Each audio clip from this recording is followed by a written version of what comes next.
Thank you very much for being here once again. I think all of us have found the last day and a half, it's been a pretty remarkable journey, and for me, I'm looking forward to tomorrow, but I'm particularly looking forward to tonight. I've used our guest speakers' books in my classes now for a better part of a decade, and have found his work to be some of the most challenging and interesting perspectives on ethics and spirituality that I've ever come across. For many of you know, ethics, biomedical ethics, has really been around some time, but the last 20 years has really seen a remarkable explosion of interest in biomedical ethics. And about the same time, some people began to wonder what this is all about. Is there more to it than this technology and philosophy? And a small group of people, most of whom have had some contact in one form or fashion with Dr. Sulmasy and several of our mentors, Dr. Ed Pellegrino at Georgetown, and began to link the notion of spirituality and healthcare practice and ethics together. My own perspective on this is that ethicists have made tremendous contributions in the way we understand the analysis of our problems, but very few of them bridge the deep chasm that sometimes exists between bedside clinical medicine, theoretical ethics, and the spirituality of the life of the practitioner. It's a hard road to bring those three strains together. But our guest speaker tonight has done that, I think, better than anybody in the country. His academic credentials are impeccable. He did his undergraduate and medical school education at Cornell, his postgraduate education at Hopkins and at Georgetown. He is a board-certified internist, was accepted into the orders of the Franciscan tradition in the mid-90s. His list of professional accomplishments, I made the mistake of printing it off. It's 80-something pages, so I'll share, I won't burden you with that. But he's currently acting as the Kilbride Connington Professor of Medicine and Ethics at University of Chicago, has a joint appointment in the medical school as well as the divinity school, and is Associate Director of the McLean Center for Clinical and Medical Ethics. He is a published author. His book, The Healer's Calling, A Spirituality for Physicians and Other Health Traditions, is, for me, really one of the most cherished books that I get to teach from. I think we're gifted to have him here, so would you all join me in welcoming Dr. Brother Daniel Sulmasy.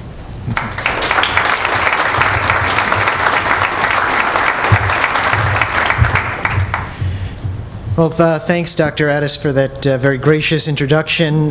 Thanks to all of you for coming to this, and I'll also thank the conference organizers, especially Darren Davis, for inviting me.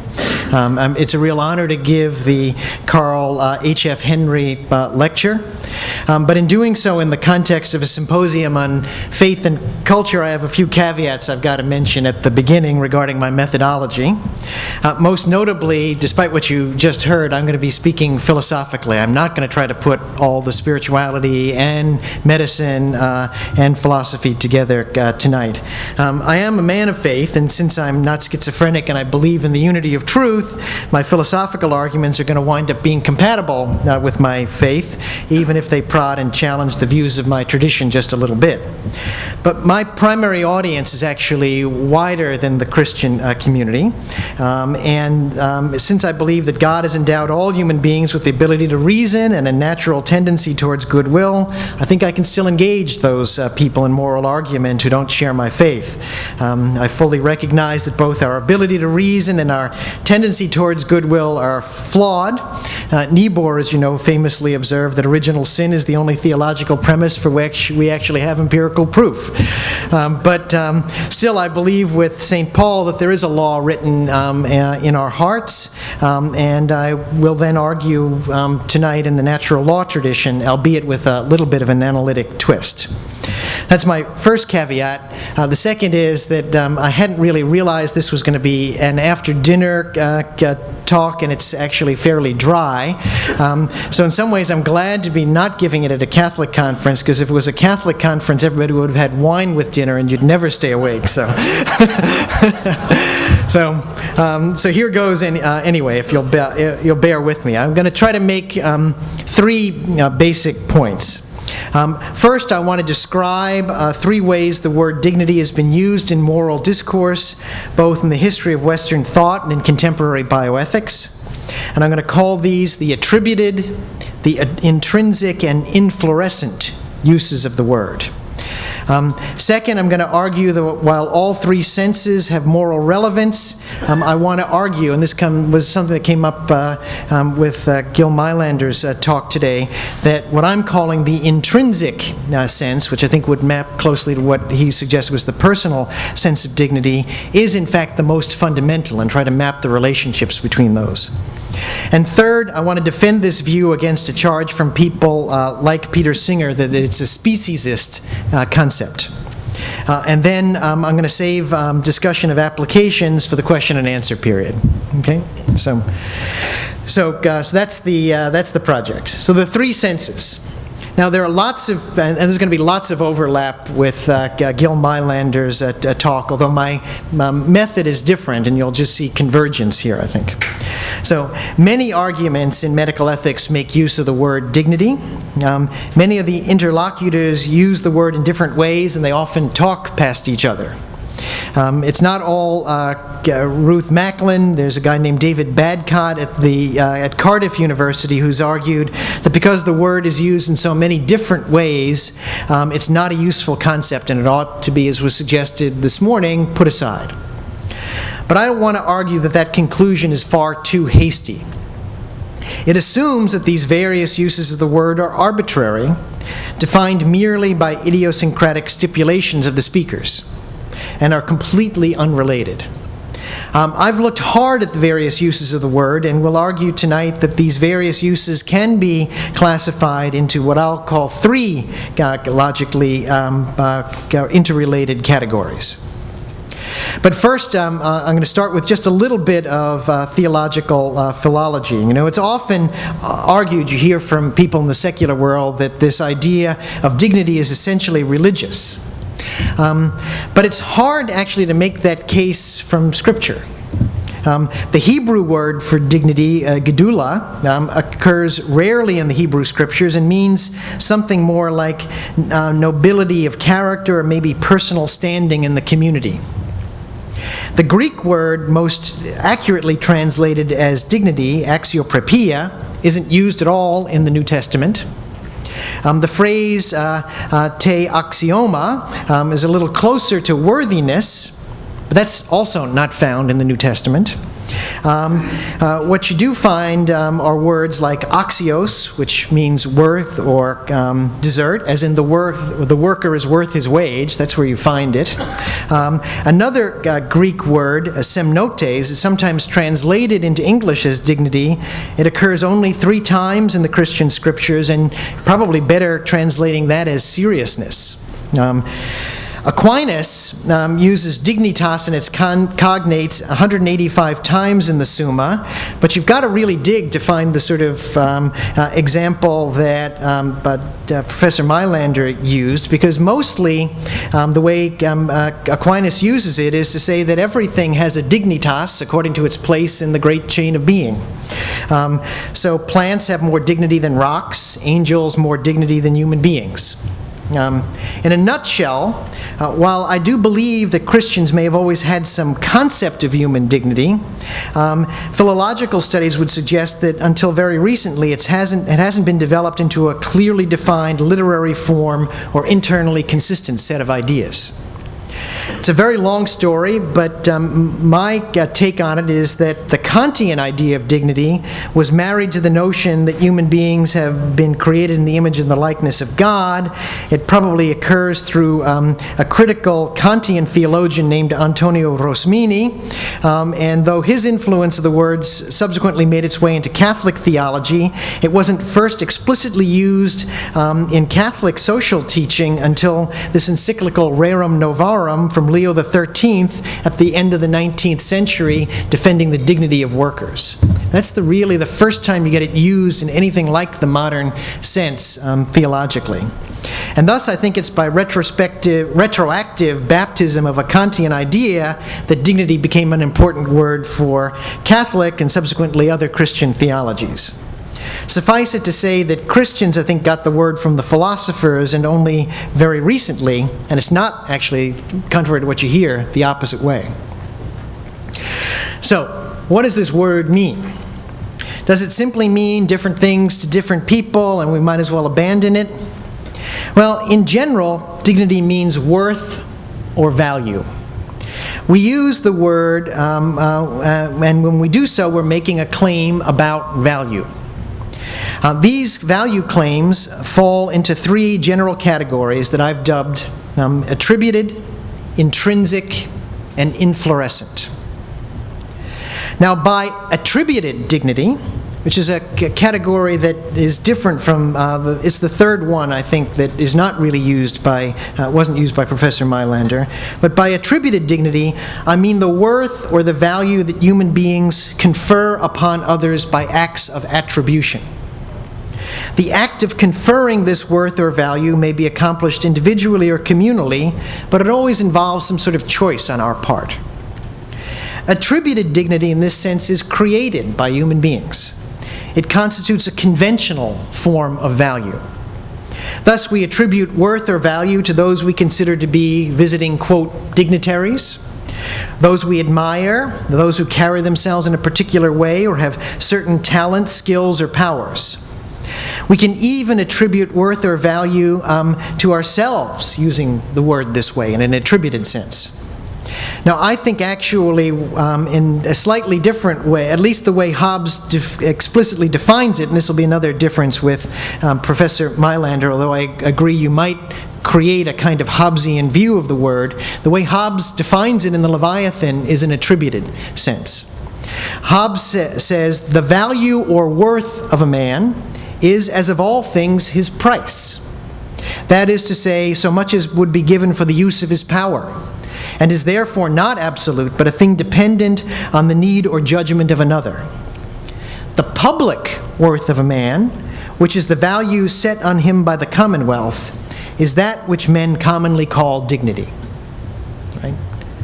An attributed sense, conferred by the community or by individuals. Now, in contrast to this attributed use of the word dignity, the word is also used in a way that I call intrinsic dignity, which means the worth or value that people have simply because they are human, not by virtue of any social standing, ability to evoke anyone's admiration, or any particular set of talents, skills, or powers. Intrinsic dignity is the value that human beings have simply by virtue of the fact that they're human beings. Thus, we say that racism is an offense against human dignity, and I think we mean it in this intrinsic way. It designates a value not conferred or created by human choices, individual or collective, but a value that is prior to attribution. Now, I think in many ways Kant's notion is closer to this, because he writes that, quote, the respect I bear others or which another can claim from me is the acknowledgement of the dignity of another man, that is a worth which has no price, no equivalent for which the object of valuation could be exchanged. Judging something to have no worth is contempt. And elsewhere, Kant writes simply, humanity itself is a dignity. Okay? So this is this intrinsic sense. The third way the word is used, I think historically, and again these are just sort of broad classifications how people have used it, is what I call inflorescent dignity. And again, I think this would be closer to the term human dignity as Professor Mailander used it. And by this I mean the way people use the word to describe the value of a process that's conducive to human excellence, or the value of a state of an individual by which he or she expresses human excellence. In other words, inflorescent dignity is used to refer to individuals who are flourishing as human beings, living lives that are consistent with and expressive of the intrinsic dignity of the human. Thus, dignity is sometimes used to refer to a state of virtue, a state of affairs by which a human being habitually acts in ways that express the intrinsic value of the human. We say, for instance, that so-and-so faced a particularly trying situation with dignity. This use of the word is not purely attributed, since it depends upon some objective conception of human excellence. Nonetheless, the value to which this use of the word refers is not intrinsic, since it varies from individual to individual and depends upon a prior understanding of the intrinsic value of the human. Now, I think while the Stoics do use the word in different ways, most of the time the Stoics are using it in this inflorescent sense. So, for instance, Cicero, arguing that human beings are superior to cattle and beasts, writes, "To abandon ourselves to excess, or to live in luxury or voluptuousness, is beneath the excellence and dignity of our nature." Right? That's this inflorescent sense of dignity. Now, these conceptions of dignity are by no means exclusive. These attributed, intrinsic, and inflorescent conceptions of dignity are often at play in the same situation, and they can often crop up in the same argument. Yet each has been taken by various parties as the central basis for particular moral claims about bioethics. Now, does it matter which of these senses of dignity one invokes in ethical discourse? I think the answer is yes. At least it seems important to at least try to keep these senses of the word straight. For example, those who claim that death with dignity requires that euthanasia be permissible, we heard about that again this morning as well, seem to be using the word dignity in an attributed sense. While those who claim that euthanasia is a direct offense against human dignity seem to be using the word in an intrinsic sense. And there's still others who oppose euthanasia who appear to be using it in an inflorescent way, suggesting that the practice represents less than the most noble and excellent response a human being can make in the face of death. So merely, if all I do for you is give you 3 ways of reading the literature and thinking about which way is being used, that can at least help clarify some of the arguments and understand points of disagreement. But more than this, and this was something people were asking for this morning, is there anything that can be said about the relationship between those senses of dignity? Is there an order or moral priority to our uses of these terms? Is there a conflict? If there is a conflict between moral claims based on differing senses of dignity, does one count more than the other? I want to argue that the intrinsic notion of dignity is the foundational sense from a moral point of view. And I want to advance 2 arguments to support that view. One I'll call the axiological argument, and the other the argument from consistency. So, the axiological argument. This depends upon the theory of value, or axiology. By understanding what values are, how values get into the world, what sorts of values there are, and how they're related, I want to argue that one can arrive at the conclusion that the intrinsic sense of dignity is the most fundamental sense. Now, classically, this field of axiology in ethics has distinguished between intrinsic values and instrumental values. Instrumental values, however, I think are best characterized as a subclass of a wider class of values that I've called attributed values. Now, I've argued elsewhere that the primary distinction in axiology is between intrinsic values and attributed values. Intrinsic value is the value that something has of itself. The value it has by virtue of being the kind of thing that it is. If you say something has intrinsic value, that's what you mean. It's the value it has by virtue of being the kind of thing that it is. It is valuable independent of any valuer's purposes, beliefs, desires, interests, or expectations. Truly intrinsic values, according to the environmental ethicist Holmes Ralston III, are, quote, objectively there, discovered, not generated by a valuer. By contrast, attributed values are those conveyed by a valuer. Attributed values depend completely upon the purposes, desires, interests, or expectations of a valuer or group of valuers. And that's why I argue that the instrumental values are just one class of attributed values. An instrumental value is one that's attributed to some entity because it serves a purpose for the valuer. The instrumental value of an entity consists in its serving as a means by which the valuer achieves some purpose. But there can be non-instrumental attributed values as well. For example, the value of humor. Maybe you're asking for some and you're not going to get too much tonight from me, would be a non-instrumental attributed value. Aesthetic and symbolic values are also non-instrumental attributed values. And finally, there are, as I've suggested, then these inflorescent values. For example, certain processes or states of affairs are considered valuable. This is the case because these processes or states of affairs either are conducive to or instantiate the flourishing of something as the kind of thing that it is. The flourishing of a member of a natural kind is a good state of affairs, but that goodness depends upon something about the kind of thing that's flourishing. Thus, the value of a state of affairs is, in a sense, derivative. Now, you might be tempted to say that flourishing is intrinsically good, but the goodness of flourishing is always dependent upon the value of the kind of thing that is said to be flourishing. And thus, that state of affairs is not, strictly speaking, intrinsically valuable. Rather, it's the thing that's flourishing that's intrinsically valuable, and its flourishing can only be understood in terms of the intrinsic value of that thing. Now, Philip Foot, in arguing against G.E. Moore's conception of the good, has argued that Moore has simply made a grammatical mistake in his exposition of the naturalistic fallacy, which you may be familiar with, right? Good, he says good is not natural.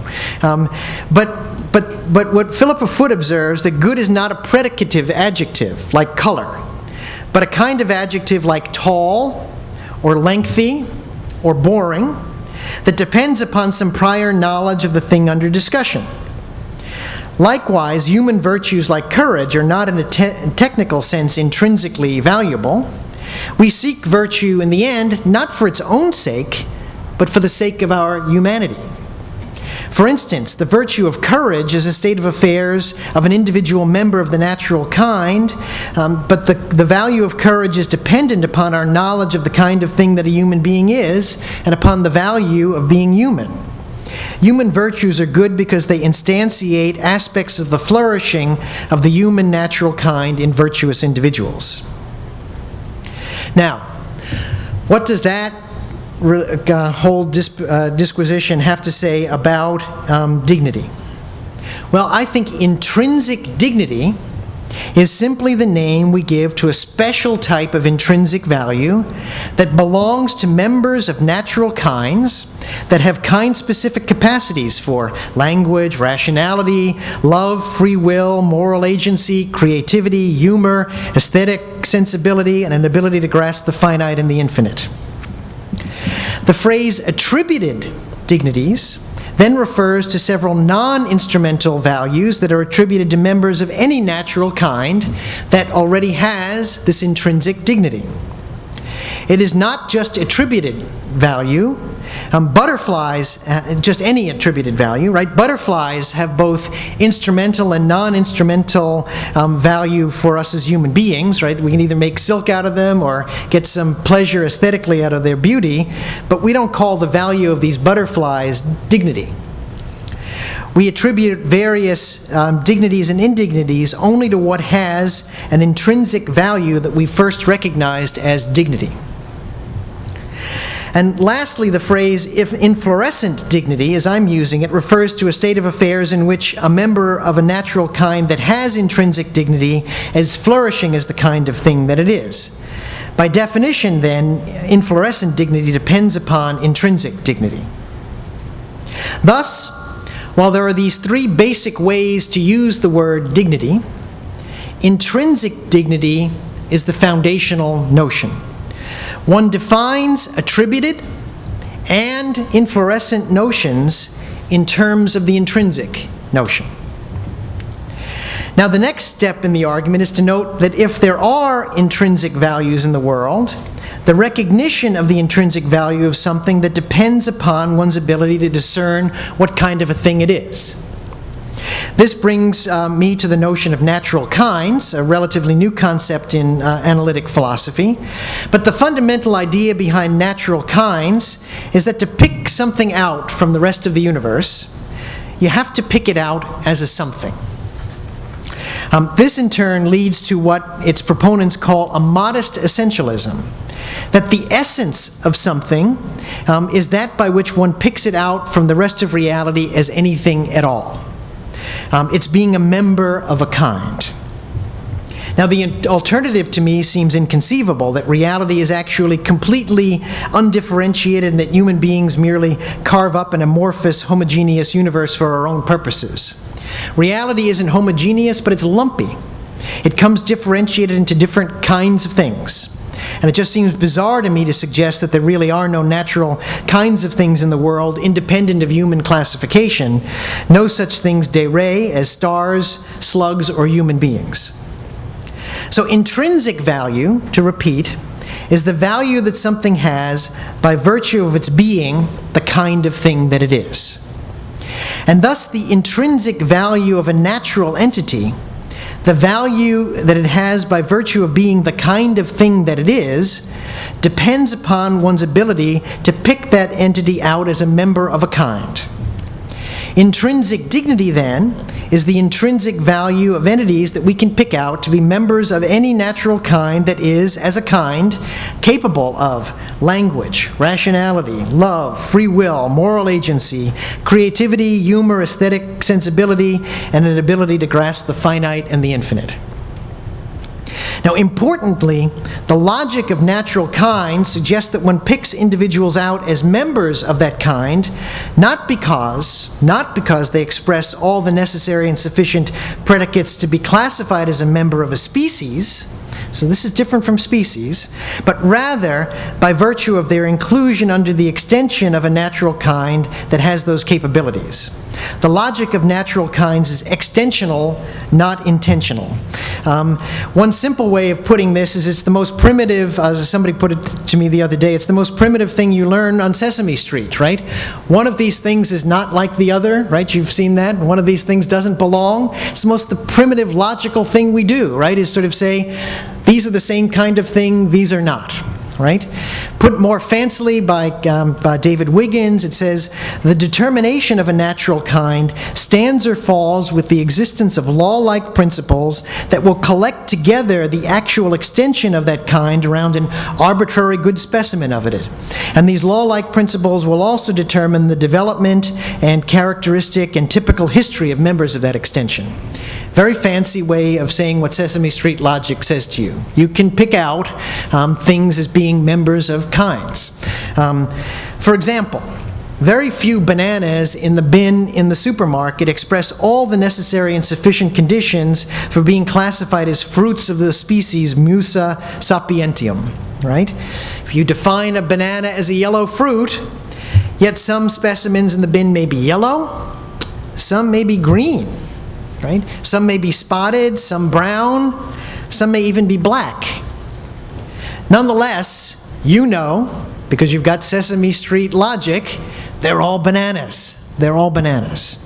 They fall under the extension that gathers them around an arbitrary good specimen or two of a banana and are consistent with the typical history and features and natural development of the thing we know to be a banana. Now, healthcare depends profoundly upon that logic.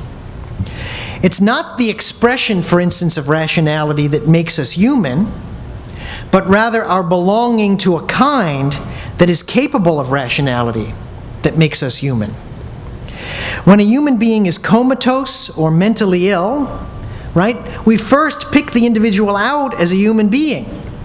Then we note the disparity between the characteristics of the afflicted individual and the paradigmatic features and typical development and history of members of the human natural kind. This is how you come, for the clinicians in the room, to the basic judgment that somebody is sick. You know what the typical history and features are, you pick the person out, they're a member of the human natural kind, and yet they're lacking in one of the features that you would consider to be part of what makes them human. That's how you make a diagnosis.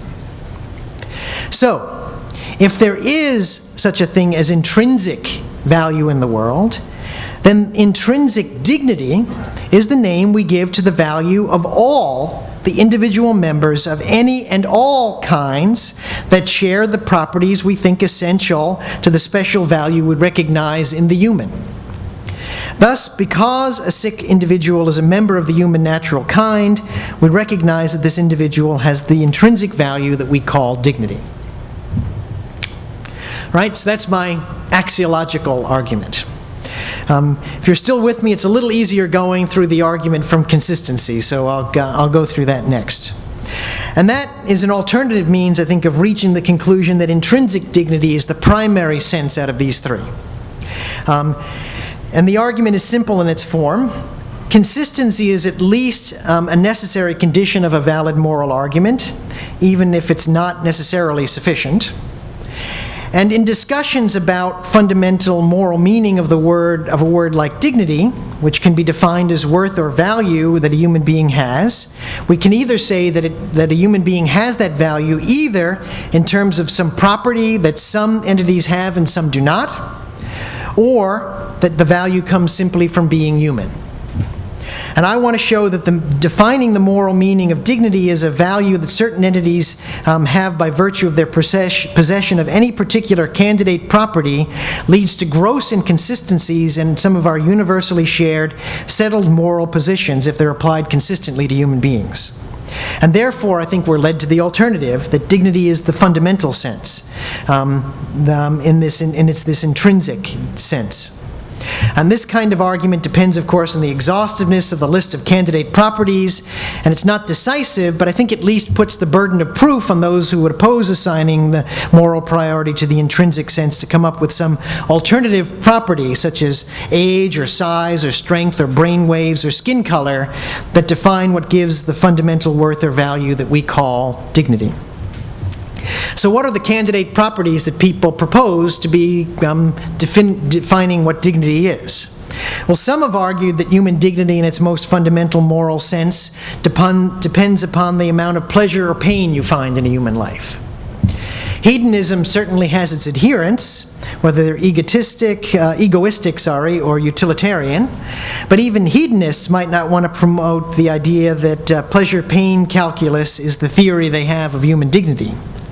Certainly most of us are able to tell extraordinary lessons in human dignity that we learned from persons whose lives were racked with pain, and most of us know undignified human beings who spent their whole lives in pursuit of pleasure. Basing morality squarely on the balance between pleasure and pain has seemed, at least since Aristotle, to be an anemic account of morality and human dignity, and one that I think most persons would reject. So some might think that the Hobbesian definition was right, then, as the second possible candidate, that human dignity depends upon your marketplace value. But there are some problems with that kind of a conception, because then the unemployed, the severely handicapped, the mentally ill, and all others who can't contribute to the economic well-being of society would then have no dignity. And yet our society, of course, has gone to great lengths to recognize the dignity of such persons. If we didn't believe that human dignity remains even if people are disabled and lose their economic value, then we wouldn't be making handicapped access ramps around this campus. Thus, this conception of dignity seems inconsistent with our most basic moral and social views. Third, you might think, as many do, that human dignity depends upon the active exercise of freedom. Dignity on this view, and again we heard a little bit about this morning, depends on the value that we give to entities that actively express a capacity for rational choice. But this view also seems hard to sustain consistently. One would have to hold that those who have lost control of certain human functions or have never had the freedom to make choices have lost or have never had dignity. This would mean that infants, the retarded, the severely mentally ill, perhaps prisoners, the comatose, maybe even the sleeping, would have no human dignity. That seems wrong, I think. Now, some people might suggest those are just straw man arguments. What counts, they would aver, is the possibility of exercising control and freedom, not the actual exercise of control and freedom.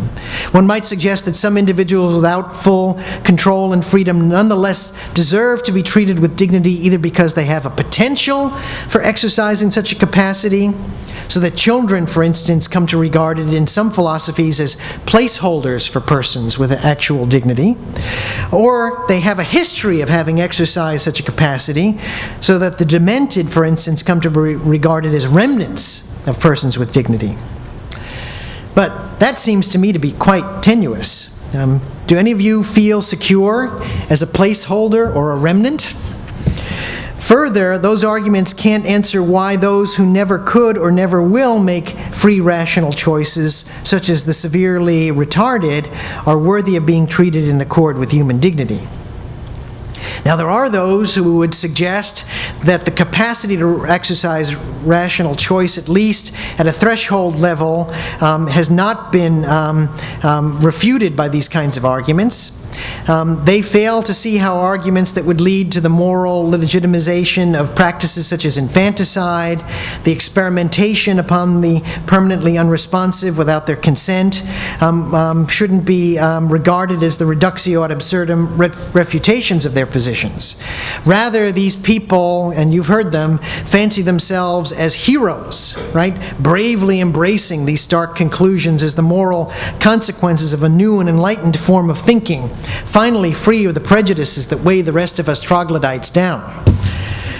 But to argue that position, I think you've got to move one step logically prior to the argument about dignity. You've got to investigate the underlying theory of the good that drives some philosophers to cling so tenaciously to the idea that dignity means the active exercise of free choice, so much so that they're willing to become champions of infanticide rather than giving up the idea of dignity as freedom. One must ask, are things merely good then because we choose them? Or rather not good, or rather that we don't choose them because we think they're good? I'm not going to have the time tonight to get into that, but I think it's the latter. We choose what we think is good, but we're also aware that we can be mistaken in our choices. The meaning of the human good is not exhausted by the exercise of free choice. For instance, and here's one for any molecular biologists or cell biologists here, or anybody who works in a fertility clinic, it's actually, or in genetics, it's actually metaphysically impossible to choose your own biological parents, right? You cannot choose your own biological parents. It's metaphysically impossible to choose to come into existence. It's impossible to choose to be loved by someone, right? In the instant that it's your choice rather than the free choice of your lover, what you receive ceases to be love. And it's impossible to choose not to die, right? That's philosophy 101, right? All people are mortal. Thus, if you define the most fundamental human good as the exercise of free choice, you wind up with a moral system that simply can't account for some pretty big questions, like human existence, biological relationship, love, and death. The human good, I think, has got to be able to be something that can account for all of that, and if you eliminate that, then I think you've got an anemic account of the human good. The most fundamental meaning of human dignity can't be human freedom and control. Fourth, some people might think that human dignity is something that individuals are free to define as they choose, according to their own lights. But this view also leads to some moral inconsistencies. First, at least most people would accept that a moral term implies that it has universal meaning, a position acknowledged both by Kant and even utilitarians like Hare. Second, to say that human dignity is subjective is to claim that one person can never reliably recognize the dignity of another person because you can never know exactly what the other thinks dignity means at any given moment. And this explains, and this is a problem. If I can't recognize already by looking at you that you have dignity, then I think we're misguided. Morality seems to depend upon our mutual commitment to knowing that each of us has dignity even before we open our mouths and explain to each other what it means for us. Thus, I don't think it can be a subjective concept. So, the argument from consistency then claims that the fundamental notion of human dignity must be something that each of us has simply because we're human, because any candidate property you come up with otherwise fails to be universalizable or consistent with our other beliefs. It's the notion of dignity that drove the U.S. civil rights movement. It's the notion that the Reverend Dr. Martin Luther King Jr. says he learned from his grandmother, who said, "Martin, don't let anybody ever tell you that you're not a somebody." Right? Don't let anybody ever tell you that you're not a somebody. Being a somebody, being someone, no matter what the value others may attribute to you, because of properties like your skin color or how free you are to do things you'd like, you have dignity because you're a somebody. You're a human being. Thus, the argument from consistency says that this is what we mean about dignity in civil rights. It ought to be what we mean about dignity in bioethics. Now, one last charge here that's common. You'll hear it among philosophers. You could charge that this is what people have said speciesist. You might say it's arrogant to claim that being human in and of itself confers a special value. It's a common argument from somebody like Peter Singer.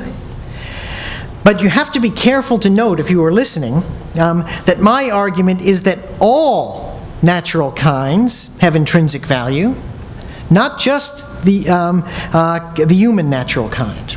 Right? Singer privileges individual entities that can feel pain, right? So he makes this cutoff that nothing counts in the moral calculus until it feels pain, because then it can have interests, and makes it worthy of moral consideration. But the argument that this is arbitrary and prejudiced and creates a club that just happens to assign a special moral worth to human beings that have the properties that coincide with those of human beings is something I want to address here. You should first note that it's no less arbitrary to assign special moral worth to beings that experience pain than it is to assign special moral worth to beings that are rational. You're making a choice somewhere. And by assigning moral worth to sentient beings, somebody like Singer is already implicitly conceding a hierarchy of value, and he just simply assigns the cutoff at sentience. But why is sentience less arbitrary than rationality? If it's chosen precisely to include more than human beings in the calculus, then it's already begged the question. And if it's true that the motivation for setting the cutoff at sentience is to be sure that human beings are reminded that they have moral duties towards a range of creatures beyond their fellow human beings, then my formulation suggests that it's both unnecessary and insufficient. Because the view that moral value belongs only to the kinds of things that experience pleasure or pain is ultimately morally insufficient because it actually excludes too much from the moral calculus. I think we seem to have moral responsibilities, or at best only symbolic ones. First we would seem, if that's not true, to have no moral responsibilities, or at best only symbolic ones, towards human beings that can't feel pain, such as those in a permanent coma. Right? So those get excluded on Singer's view. But, on a more liberal side, we also seem to have no moral responsibility towards stars or plants, except as they serve the interests of human beings, and thereby vitiating, I think, the possibility of a serious environmental ethics. Because I actually believe that redwood trees have an intrinsic value, and one that we're compelled to recognize. And the value of a redwood tree, and I don't know how many of you in the room have seen one, is more than its instrumental value for me, its possibility of becoming a picnic table on my patio or serving my needs for recreation. My claim is that all natural kinds, stars and redwood trees and slugs included, have an intrinsic value that I'm compelled to recognize or I'm morally mistaken. Intrinsic dignity is simply the name we give to the intrinsic value of the highest level on the hierarchy that includes all natural kinds. Which theory, then, would you suggest is the exclusionary and prejudiced one? Singer's theory excludes plants and stars and the comatose from moral consideration. Mine doesn't. Which is the narrower view of ethics? One based on duties human beings have to themselves, each other, and to the universe by virtue of the fact that they're members of a natural kind possessed of intrinsic dignity? Or a theory that bases all of ethics on the exclusionary premise that anything that can feel pain needs to have that pain reduced? Third, one could argue that it would be better to consider the intrinsic value of natural kinds to be arranged among a more or less continuous spectrum without any cutoff. Now, I agree that there is a continuum of intrinsic value among natural kinds, but I think my view is actually more deeply ecologically informed than that of Singer. On my view, the value of each natural kind depends upon what kind of thing it is, and that kind of thing and what it is embedded in a network of ecological relationships.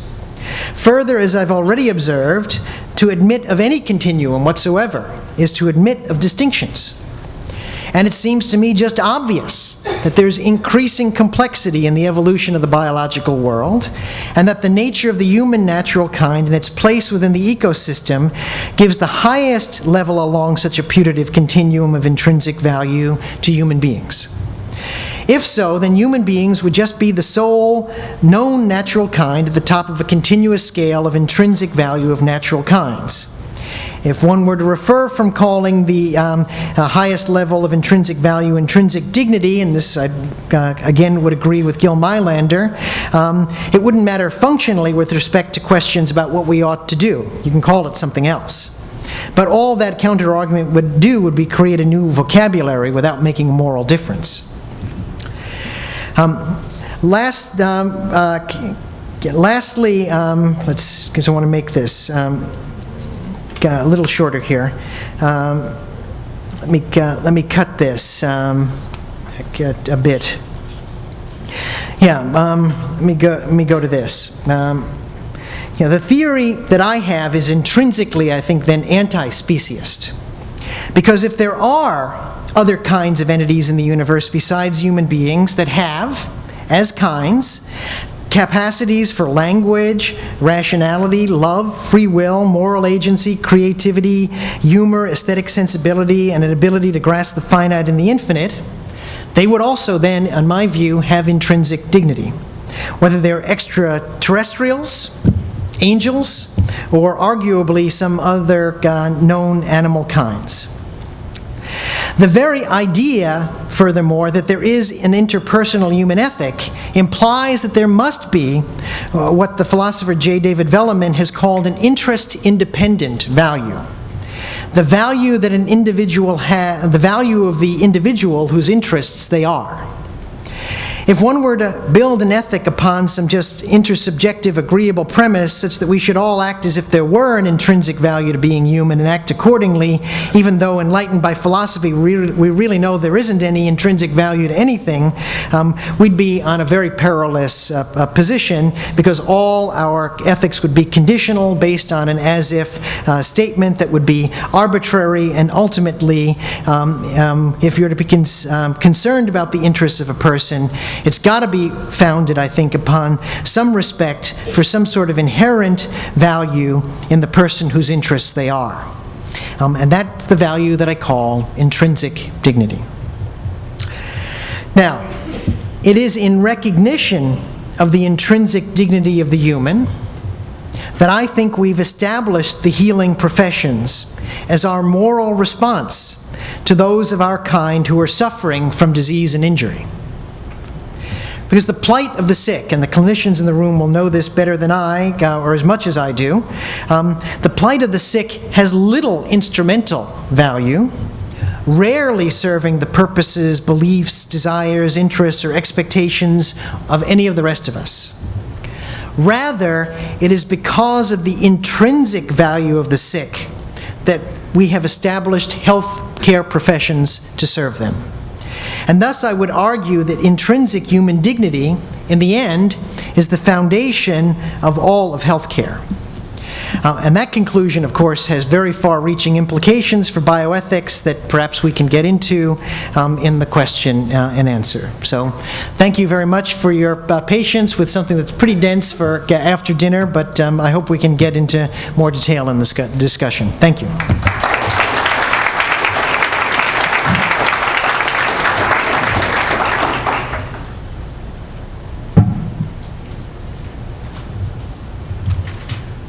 Questions, you come up to the microphone, not questions.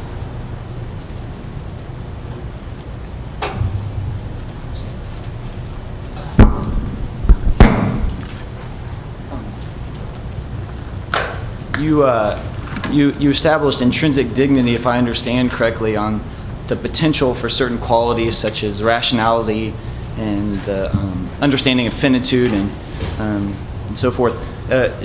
Regarding the advance of artificial intelligence, would a robot that had the potentials for these capacities, would it therefore possess intrinsic dignity?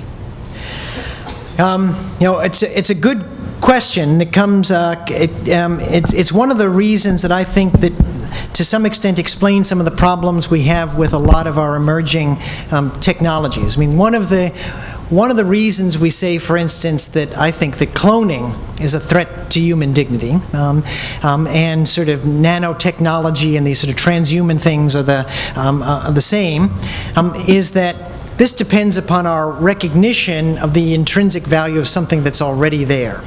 And once we start, as Leon Cass might say, turning begetting into manufacture, right?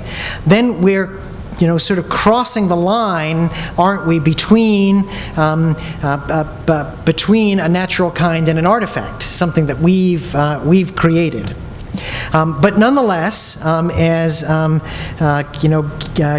Gil Meilander said this morning, even if someone were born through reproductive human cloning, right, that's born out of the natural order, I think we would still, once we recognize them being then members of this kind, we would certainly recognize their dignity. If it was a transhuman, I suspect the same. If it's an extraterrestrial, I suspect it would be the same.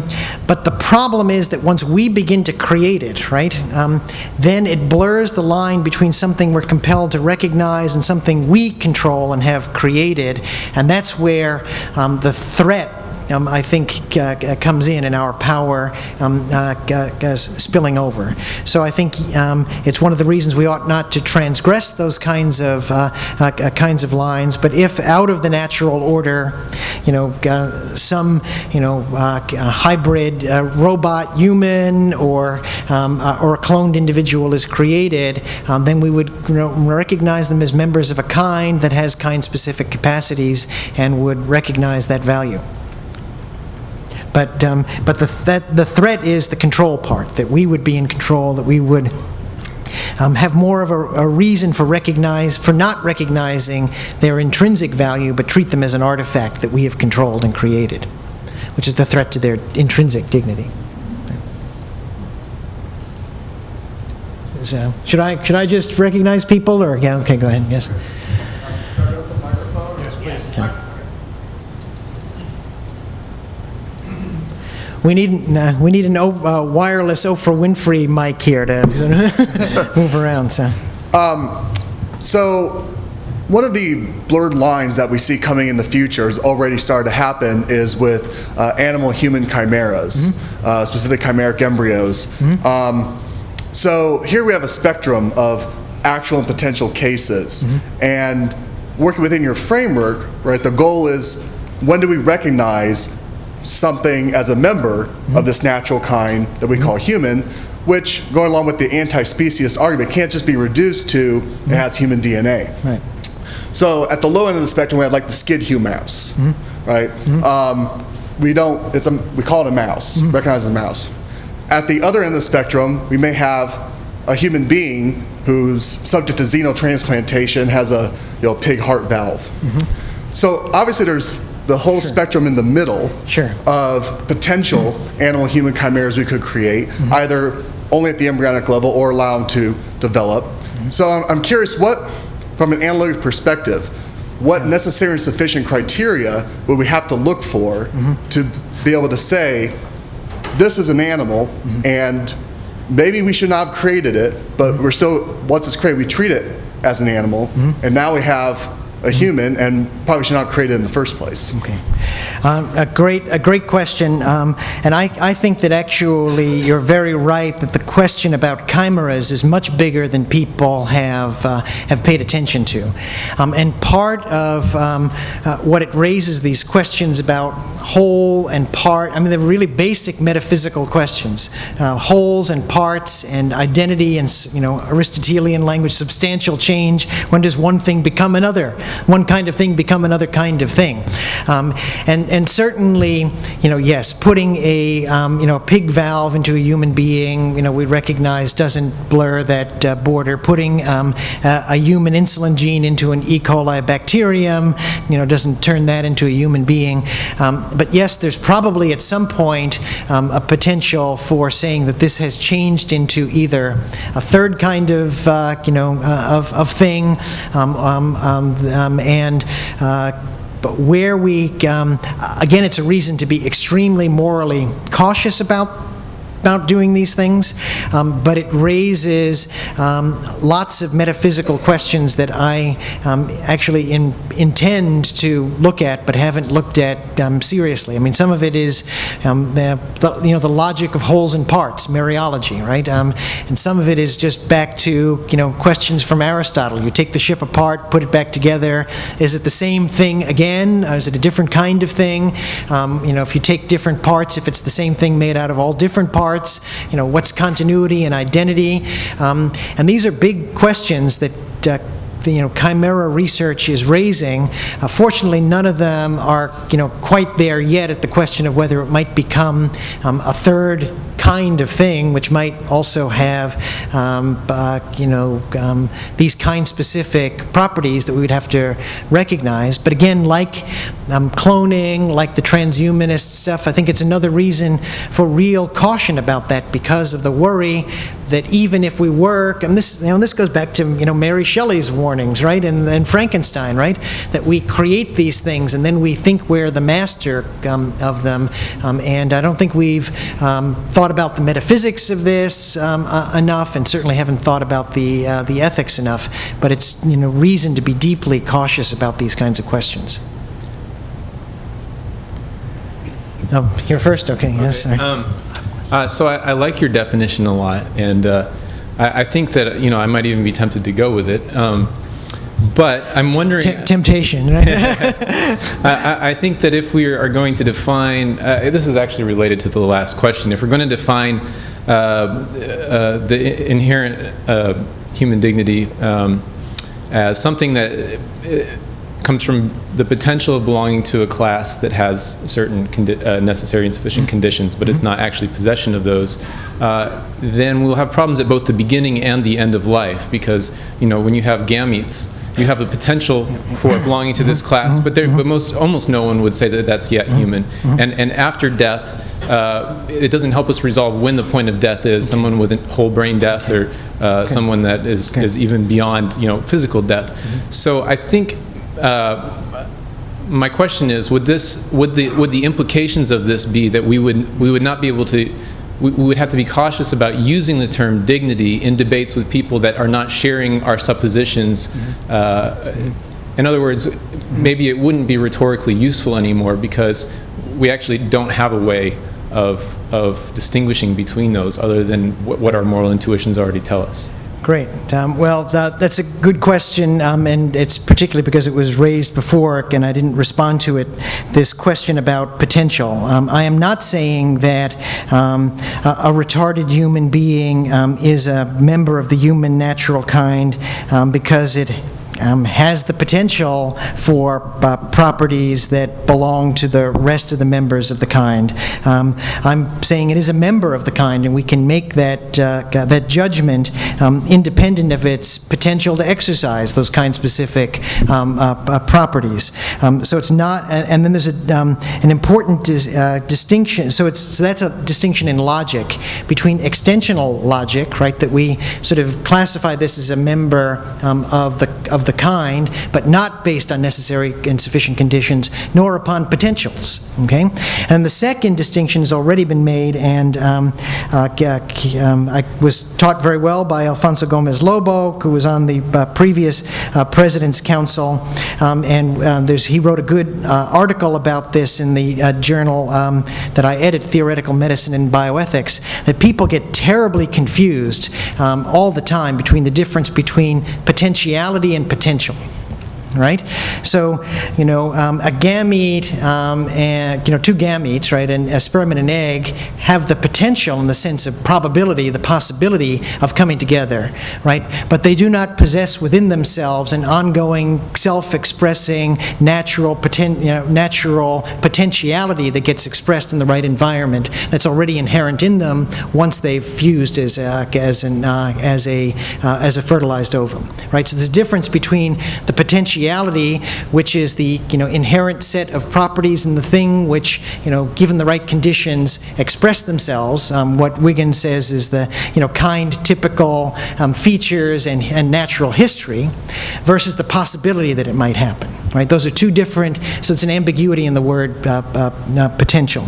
And then with respect to the difference between the comatose or the infant or the embryo, the fetus, the infant, and the old person, you have to distinguish then between phase sortals and kind sortals, again in logic, right? So I can pick out a human embryo as an individual member of the human natural kind at the earliest stages of its development. That's what it is, right? It goes through certain phases. All of us went through them. We start as fertilized ovum, embryo, fetus, infant, adolescent, middle-aged, elderly. All right, those are phases, phase sortals, but it's not becoming a different kind of thing along those, and that's so we have to distinguish between those. So at least I'm clearer on that metaphysics than I am yet on the chimera question, which I think is much more complicated. Assuming our understanding of the individual notion of dignity is the starting point, my question is, can we extrapolate that same conversation to systems, and in particular healthcare systems? Do they derive their dignity from the dignity of the particular components of the system? Is that how we should define ourselves as a system, or a particular expression of that system, a hospital or a faith-based institution? Or is there derivative of dignity something even beyond that? That's an interesting question. I haven't really thought of it, but within what a healthcare system ought to get straight on is the fact that healthcare system, like the professions that really make up in the end the system, is dedicated to the service of individual members of this kind, the human beings, who have dignity. So to the extent that a healthcare system has, by extension you want to say the word dignity, I think it's in relation to its service to the actual human beings who have the intrinsic dignity that it has been founded to serve. It could have inflorescent dignity if the individuals there collectively are expressing human excellence in their ability to serve the dignity of the sick, and certainly we can always attribute more or less dignity to that system depending on our current cultural mores. But I would say again, it's sort of what's the telos, what's the function of this system? It's that of the profession, which is to serve the sick. We serve the sick because they have fundamentally this value that we recognize first as dignity, and our inflorescent dignity comes from the ability to do that in an excellent way. And if it's a system collectively, if it's an individual practitioner, it's the man we recognize or the woman we recognize as the excellent doctor, the doctor of virtue, the one we want all our medical students to imitate. Charlie, yeah? So I was really pleased to hear you make an argument from a Christian perspective that wasn't speciesist, because I think that's actually quite devastating critique, and I was glad to see you be able to sidestep it. But my question is trying to figure out some of the implications of that. So you rattled off a list of things that included rationality, self-awareness, humor, finite and infinite. The first question is, was that meant to be a list of necessary conditions to fall into this kind of thing? You're shaking your head no. So apparently it's some of those things that would be enough. Yes. So my question is, what kinds of things, what sorts of traits that you listed off there are necessary conditions for being the kinds of things we're talking about? And would those ever apply to some specific non-human animals? So elephants, for instance, pass mirror tests. They're apparently self-aware. They also apparently mourn their dead, right? So they go back to the graves of places where their companions have died and appear to mourn. Would that be evidence of an elephant being a member of the natural kind of thing that we're talking about? Now, a good question. Again, recognize that part of what my theory of intrinsic value does, right, is to recognize the value of all these kinds of things, and the more of these kinds of characteristics that a natural kind as a kind possesses, the more I think intrinsic value they have, and the deeper our moral responsibilities towards them. It's not as if other things don't have intrinsic value. I think even bacteria have an intrinsic value, but I think that something that has those kinds of capacities, the capacities perhaps for language that we don't even understand, of porpoises, gives them more value in the scale of evolutionary complexity than something that doesn't. And we've got to be very careful in our more careful in our experiments, I think, on and what we're willing to do to a monkey than we're willing to do to an amoeba. So all these things are there, but we've got to be very clear that the list I gave is not necessarily a list for first of all, that again, getting straight this difference between intentional with an S and extensional logic, that it isn't necessary that a member of a kind have all of those characteristics.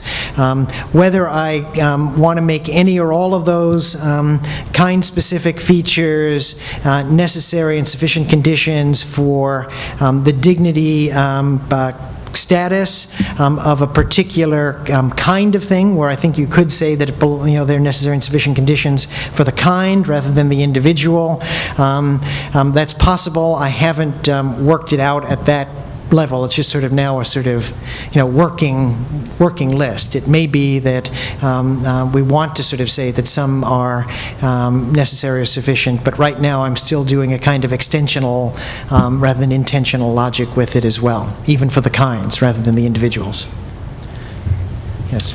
I'd like to address the natural kind part of your talk as well. I'm fully in agreement that there are natural kinds in the order of being, but I thought that you tended to merge too quickly talk in the order of being with talk in the order of knowing. That is to say, I would agree that there are natural kinds, but I'm much more skeptical than you that we should place confidence in our ability to discern either the boundaries among them or the list of properties that constitute them. Yes. Let me just give you a graphic example of this. You may know that there's a rather old botanical garden in Oxford that was first laid out in the 18th century, arranging plants according to the broadly Linnaean categorization that was then standard. That's a morphological classification.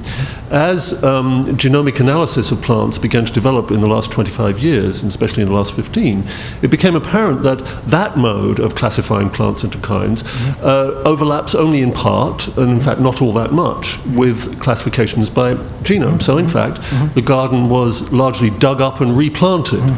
Now, what that serves to illustrate, it seems to me, is a proper epistemic humility about our capacity to discern the boundaries between or among kinds. But if you do accept that, then I think you would need to apply it not only to things like plants, but to things like us. And if you do that, difficulties develop, I suggest. Yes, yes. No, I take that actually as a friendly amendment. I was going to say exactly that word, epistemic humility. I talk about epistemic moral humility as well. And yes, it's always a sense that there are going to be boundaries around these things, that we're going to learn more, that the concept, for instance, of a natural kind is also, if they're biological natural kinds, I also take it that they are evolving and changing, and that we need to continue to, to revise our categorizations. So yes, this is not as, and that's why I'm also, in responding to Charles's question, rather reluctant to try to make these necessary and sufficient conditions even for kinds, but rather make them, even among the kinds, classifications that are extensional rather than intentional, and potentially revisable. But yes, they're open to revision. Certainly, there are certain ones places where I think we can make good judgments. So a typical example that's sometimes given by people is, that you're saying it's a member of the human species, and that's not true, because I think a species is a scientific concept of a kind and does have necessary and sufficient conditions and intentional logic, so it can get up into a mathematized system and be used scientifically that way. And the kind is sort of ontologically prior to that.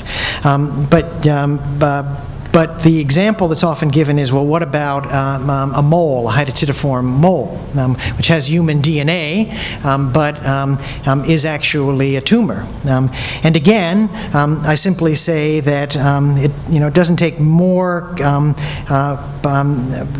When we look at a mole, nobody thinks that's a human being, right? It has undergone what, going before, a substantial change. It might have DNA, but it is no longer a human being. Now, there might be other questions that come, closer along those lines, and we will have to continue to revise these, think about them, remain humble. But in doing so, I don't think it totally undermines these. Anscombe used to quote Samuel Johnson a lot. This is the second Johnson quote today. But the fact of dusk does not mean there's no difference between night and day, right? That there will be these borderline questions, and we need to recognize them, open them, but not sort of say because there are borderline cases that therefore there are no distinctions, which is the other move that I want to resist. Yes, thank you very much for your talk. I just had a question, continuing with this theme of natural kinds. It seems that in your rejoinder to the speciesist critique, that you've placed human beings as a natural kind, sharing an intrinsic value with all other each natural kind having an intrinsic value. But you said you place human beings on one end of a continuum. And I'd wonder if you just say a little bit more about how you go about placing human beings on that one end of the continuum, without just describing that kind as human. Does that make sense? Sure. Well, yeah. All I can say is I think it makes it's just plain common sense that human beings are more complex and have all these capacities that slugs and snail darters and redwood trees don't have. They all have intrinsic value, but I think people recognize a continuum of complexity, and scientists will recognize that, and I think that that common people recognize that. If you want to say that we are by definition prejudiced in making that judgment because we are that kind, then I think that's an arbitrary statement, and I think that just looking at what exists, that this is a reasonable judgment to make, and it's based upon these kinds of things that human beings can do that others can't. I'm open to the possibility there may be Martians who can do this, and if there are, then that's great. That's great too. And if you want to argue with me that porpoises can, but we just don't understand their language, then if we get to the point of being able to communicate well enough with them to understand that they do have all of these kinds of properties, then I would say that they also have this value. But that's the only way I can argue with it, just plain common sense, and the common sense of scientists as well as the average person.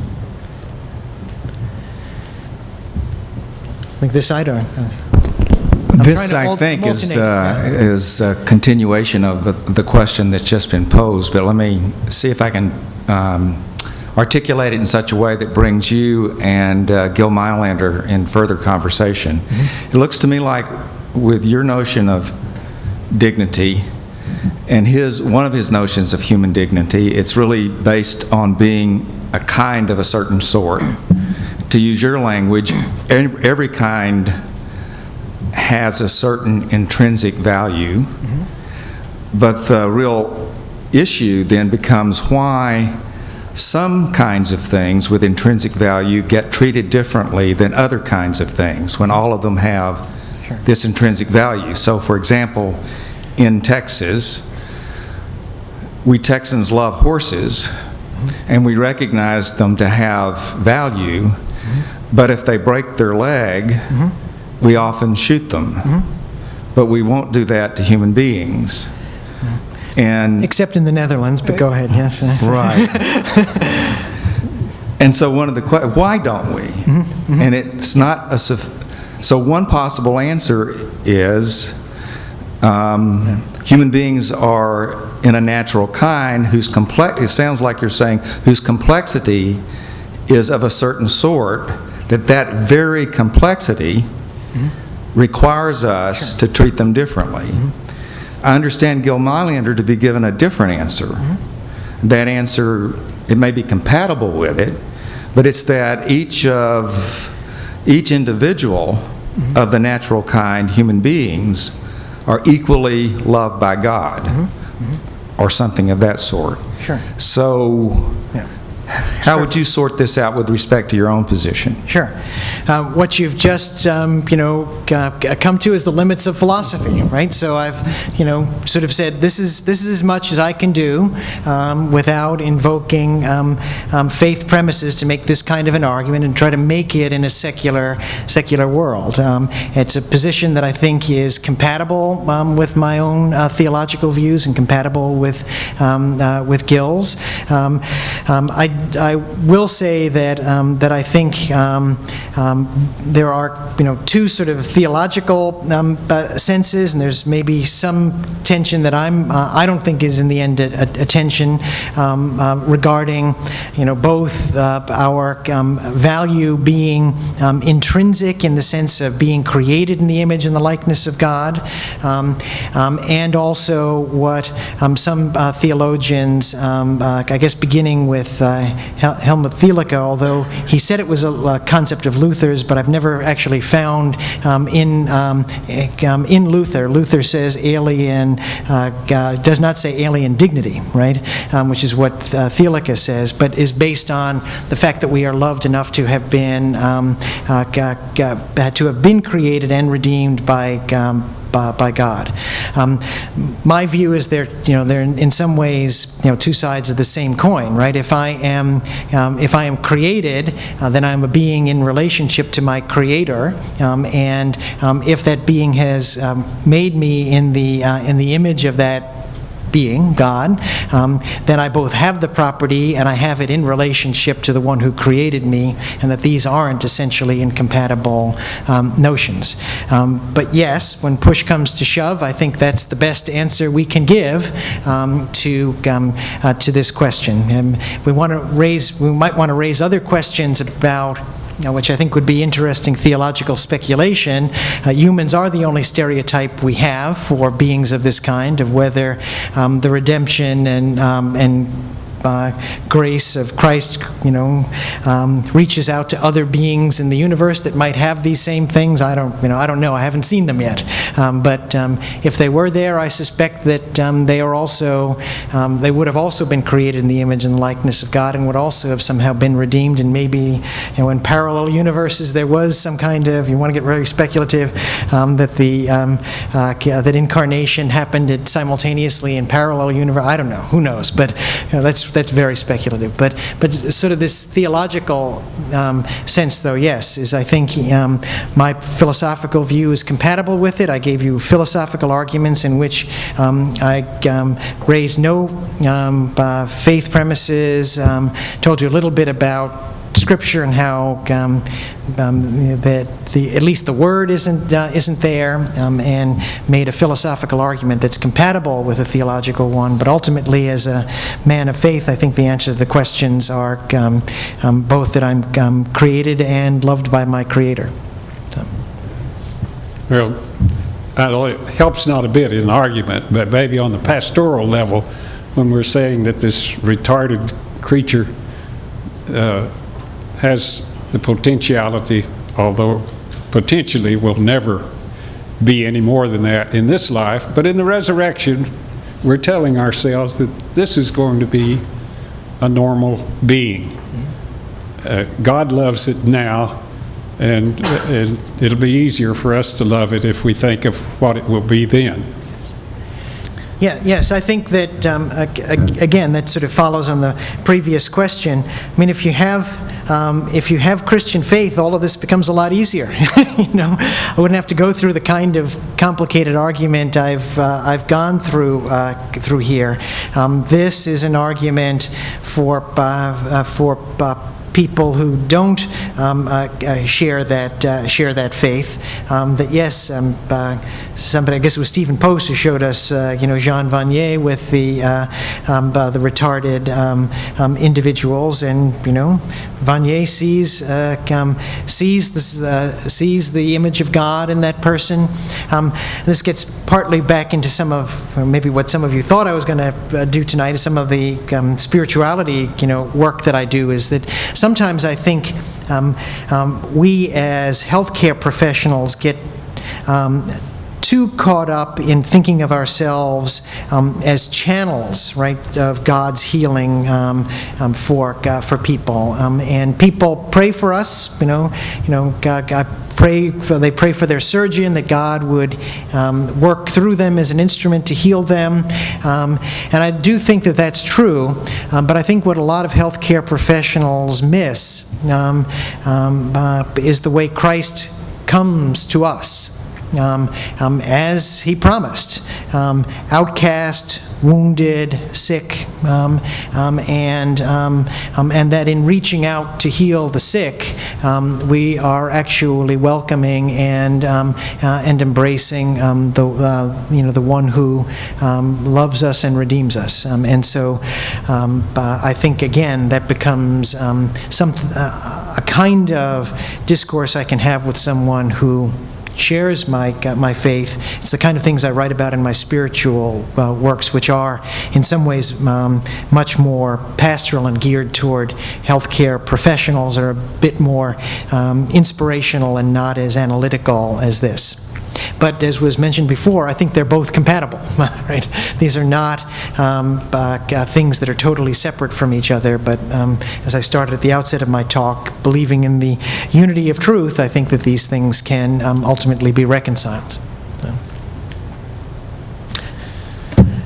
Questo ne basta?